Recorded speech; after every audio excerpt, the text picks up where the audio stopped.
ഓം ശ്രീ ഗുരുഭ്യോ നമ. ആദ്യകാലത്ത് ആശ്രമത്തിൽ ഭക്തന്മാർ കുറവാണ്. അമ്മയുടെ സാമീപ്യം ധാരാളം ലഭിക്കുകയും ചെയ്തിരുന്ന കാലം. ഭക്തന്മാർ വളരെ വേഗമാണ് അവിടെ വർദ്ധിച്ചത്.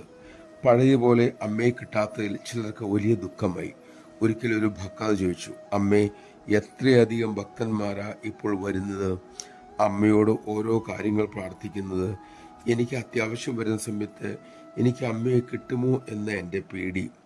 അമ്മ പുഞ്ചിരിയോടെ പറഞ്ഞു, മോൾ പരിഭ്രമിക്കണ്ട. അമ്മയ്ക്ക് ഓരോ മക്കളുമായും ഓരോ ഫോൺ കണക്ഷൻ ഉണ്ട്. അവർക്ക് മാത്രമേ ആ ഫോൺ ഉപയോഗിക്കാനും കഴിയൂ.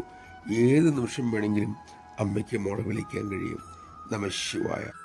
നാം എവിടെയായാലും അമ്മയ്ക്ക് നമുക്കരികിൽ എത്താൻ സമയം വേണ്ട. കാരണം അമ്മ സർവ്വവ്യാപി.